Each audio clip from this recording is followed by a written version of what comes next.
coucou les BG, bienvenue dans cette nouvelle vidéo. Je suis super contente de vous faire cette vidéo et de vous partager donc mon top 10 des indispensables jeux de société en voyage.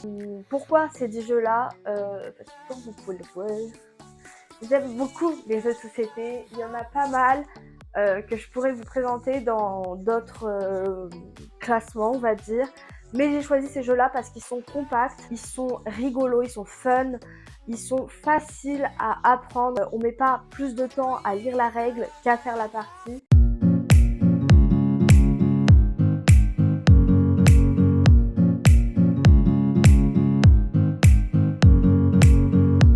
Le premier, alors je sais qu'il va être un peu controversé par ceux qui aiment les jeux de société, c'est celui que j'utilise le moins, mais j'y ai joué toute mon adolescence, toute mon enfance même.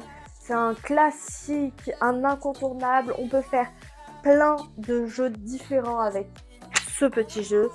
Le fameux jeu de cartes classique. Voilà, on le présente pas, hein, tout le monde le connaît je pense. Sa réputation n'est plus à faire. Le Skyjo. Dans le Skyjo, on anticipe, on remplace les cartes dans le but d'avoir le moins de points possible. Il y a un petit peu de stratégie, mais pas trop. C'est rigolo. Ça se joue de 2 à 8 joueurs. Alors, l'inconvénient, c'est que par exemple, on ne peut pas y jouer sur la plage parce qu'il y a besoin d'un petit peu de place. Il nous faut une table qui soit assez spacieuse. Mais ça s'y joue quand même facilement. On y a joué à plein de soirées, dans plein d'endroits différents. Mes parents l'adorent, mes amis l'adorent. Intergénérationnel, c'est parfait. Le troisième jeu est un petit peu moins connu, c'est le Papayo.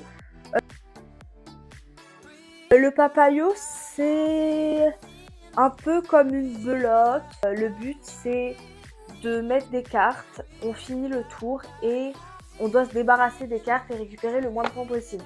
Je sais pas si vous avez compris. C'est un jeu qui est vraiment très fun, très drôle, qui change mais qu'on apprend facilement. Je sais pas si je l'ai bien vendu, j'explique super mal les règles de jeux de société. Je sais pas pourquoi je me lance là-dedans parce que voilà. Mais si vous voulez, regardez en plus, c'est pas des génies.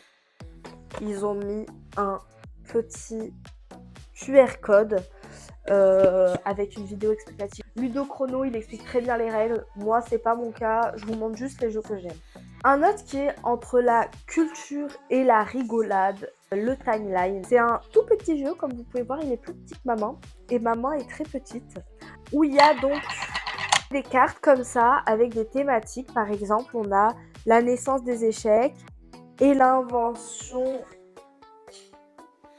du couteau de table. Et le but, c'est de les classer par ordre croissant. Donc c'est rigolo parce que la plupart des choses, on le sait pas. Et donc il y a un petit peu de hasard, mais un petit peu de connaissance quand même, qui fait que c'est assez rigolo et on apprend plein de trucs, c'est assez surprenant. Le cinquième jeu, c'est le jeu le plus drôle auquel on joue à toutes les soirées, auquel on a presque toutes les extensions, Exploding Kitten. Les cartes sont vraiment rigolotes, le but c'est de pas exploser. Voilà. C'est un peu la roulette russe, puisqu'en fait on a un tas de cartes au milieu que on va devoir tirer une carte à chaque fin de tour. Et on ne sait pas quelle carte il y a, mais il y a des cartes comme Divination qui nous permet de voir les cartes à l'avance, qui nous permet de passer notre tour, ou voilà, et du coup ça c'est super drôle. Vraiment, jouer avec Exploding Kitten, c'est vu, revu, re-revu, on rigole tout le temps. Le sixième jeu, je pense que c'est mon jeu préféré depuis des années. On passe dans la catégorie rapidité. Nous avons donc le double. Je sais qu'il existe plusieurs versions. Moi, je trouve ça trop drôle. Le but, c'est... Il y a des... Comment ça s'appelle? Des symboles et des cartes. Et le but, c'est de trouver les symboles identiques. Voilà. Je trouve ça super drôle. Mais voilà, comme je le dis, personne ne veut jamais jouer avec moi parce que je gagne à tous les coups. Et je comprends que ce soit énervant. Il faudrait que j'achète une autre version. Peut-être que si je connais pas les symboles, je gagnerai moins vite. Toujours dans la catégorie rapidité, le taco, chapeau, gâteau, cadeau, pizza. Le plus dur, c'est de retenir l'ordre. En fait, c'est un peu comme un Jungle Speed. On va chacun retourner nos cartes et en énonçant taco, chapeau, gâteau, cadeau, pizza, taco, chapeau, gâteau, cadeau, pizza. Vous voyez, je vous le mets dans la tête. Il y a d'autres versions qui sont aussi très sympas. Et le but, c'est que si, quand on dit taco, il y a un taco qui apparaît, Le but c'est de mettre la main le plus vite possible sur le tas. Le dernier, il remporte les cartes. Le but, se débarrasser le plus vite possible de ces cartes. Alors, le Perudo, c'est le jeu le plus gros dans sa boîte, mais vous avez une petite pochette comme ça, où vous pouvez tout rentrer, et donc ça prend pas non plus énormément de place. Le Perudo, je l'ai mis dans la catégorie bluff, comme les 3 derniers jeux. C'est un jeu où, en gros, chacun a 5 dés sous la petite coupelle. On voit les dés qu'on a et on fait des statistiques.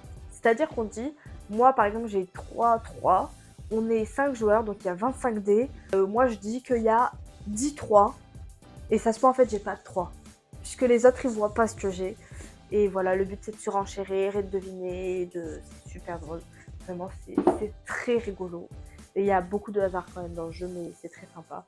Le Shinobi, dans la même catégorie de bluff. Ce jeu se joue à partir de 4 joueurs, donc il faut être au minimum 4. C'est le côté un petit peu chiant, mais voilà. En gros, il y a 4 armes différentes, et nous, on va poser une arme sur nos adversaires, en disant ça, par exemple, c'est un nunchaku, ça, c'est une serbacane, un sabre ou un shuriken. Et le but c'est de deviner si on ment pas, etc. C'est super drôle. Jouez-y, lisez les règles parce que, encore une fois, je ne sais pas y jouer. C'est le jeu qui nous a coûté le moins cher, je crois qu'il nous a coûté 3 €. Mais vraiment, des barres. Le dernier jeu, je triche un petit peu parce qu'il n'est pas encore dans les incontournables, mais on nous en a beaucoup parlé.